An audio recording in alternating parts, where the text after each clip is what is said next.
നെഞ്ചിലേറ്റിയ ഇനിയും നമുക്ക് കാവിലെ പാട്ടുമത്സരത്തിന് കാണാമെന്ന സിനിമാ ഡയലോഗ് നേമത്തെ രാഷ്ട്രീയ ഗോതയിൽ പുതിയ അർത്ഥതലങ്ങൾ തേടുകയാണ്.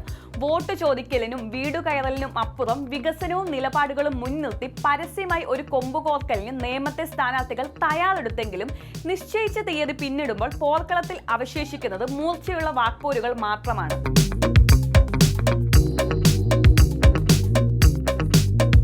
നേമത്തെ വികസന പ്രവർത്തനങ്ങളെ മുൻനിർത്തി NDA സ്ഥാനാർത്ഥി രാജീവ് ചന്ദ്രശേഖരനെ പരസ്യ സംവാദത്തിന് ആദ്യം ക്ഷണിച്ചത് LDF സ്ഥാനാർത്ഥിയും മന്ത്രിയുമായ V ശിവൻകുട്ടിയായിരുന്നു. സംവാദത്തിനുള്ള സ്ഥലവും തീയതിയും എതിർ സ്ഥാനാർത്ഥിക്ക് തന്നെ നിശ്ചയിക്കാം എന്ന വിട്ടുവീഴ്ചാപരമായ നിലപാടാണ് മന്ത്രി സ്വീകരിച്ചത്. തുടക്കത്തിൽ ഈ വെല്ലുവിളി രാജീവ് ചന്ദ്രശേഖർ ഏറ്റെടുക്കുകയും വികസന കാര്യങ്ങളിൽ ചർച്ചയാകാമെന്ന് സമ്മതിക്കുകയും ചെയ്തതോടെ മണ്ഡലം ഏറെ ആവേശത്തിലായി.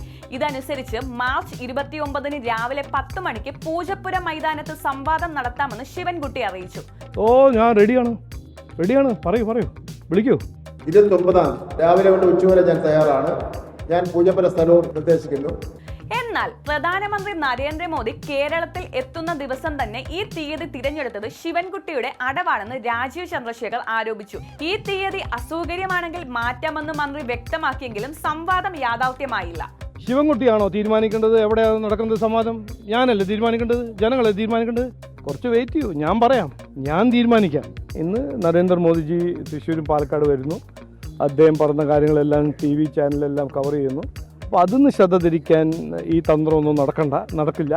സംവാദത്തിന് തയ്യാറാണെന്ന് അറിയിച്ചിരുന്ന രാജീവ് ചന്ദ്രശേഖർ പിന്നീട് പുതിയൊരു ഉപാധി മുന്നോട്ട് വെച്ചതോടെയാണ് കാര്യങ്ങൾ മാറിമറിഞ്ഞത്. തനിക്ക് സംവദിക്കേണ്ടത് ശിവൻകുട്ടിയോടല്ല, മറിച്ച് മുഖ്യമന്ത്രി പിണറായി വിജയനോടാണെന്ന് അദ്ദേഹം പ്രഖ്യാപിച്ചു. എല്ലാം ശരിയാക്കുമെന്ന് പറഞ്ഞ മുഖ്യമന്ത്രിക്ക് സംവാദത്തിന് ധൈര്യമുണ്ടോ എന്ന് ചോദിച്ച അദ്ദേഹം സംവാദത്തിനുള്ള സമയം താൻ തീരുമാനിക്കുമെന്നും ശിവൻകുട്ടിയോട് കാത്തിരിക്കാനും ആവശ്യപ്പെട്ടു. ഇതിനെ പരാജയഭീതി കൊണ്ടുള്ള മര്യാദകേട് എന്നാണ് V ശിവൻകുട്ടി വിശേഷിപ്പിച്ചത്. നേമത്ത് സംവാദം നടന്നാൽ രാജീവ് ചന്ദ്രശേഖരന് 0 മാർക്കേ ലഭിക്കുമെന്നും തനിക്ക് ജനങ്ങൾക്കിടയിൽ A+ കിട്ടുമെന്നും അദ്ദേഹം പരിഹസിച്ചു. പരസ്യ സംവാദം നടന്നില്ലെങ്കിലും ഇരുപക്ഷവും പരസ്പരം ഉയർത്തിയ ചോദ്യങ്ങൾ നേമത്തെ വോട്ടർമാർക്കിടയിൽ സജീവ ചർച്ചയായിട്ടുണ്ട്. കേന്ദ്രമന്ത്രിയായിരുന്ന കാലത്ത് രാജീവ് ചന്ദ്രശേഖർ നേമത്തിന് വേണ്ടി എന്തു ചെയ്തു? നേമം റെയിൽവേ ടെർമിനൽ പദ്ധതിയുടെ മെല്ലെപ്പോക്കിന് ഉത്തരവാദി ആര്? എന്നീ ചോദ്യങ്ങളുമായി V ശിവൻകുട്ടി ശക്തമായി രംഗത്തുണ്ട്.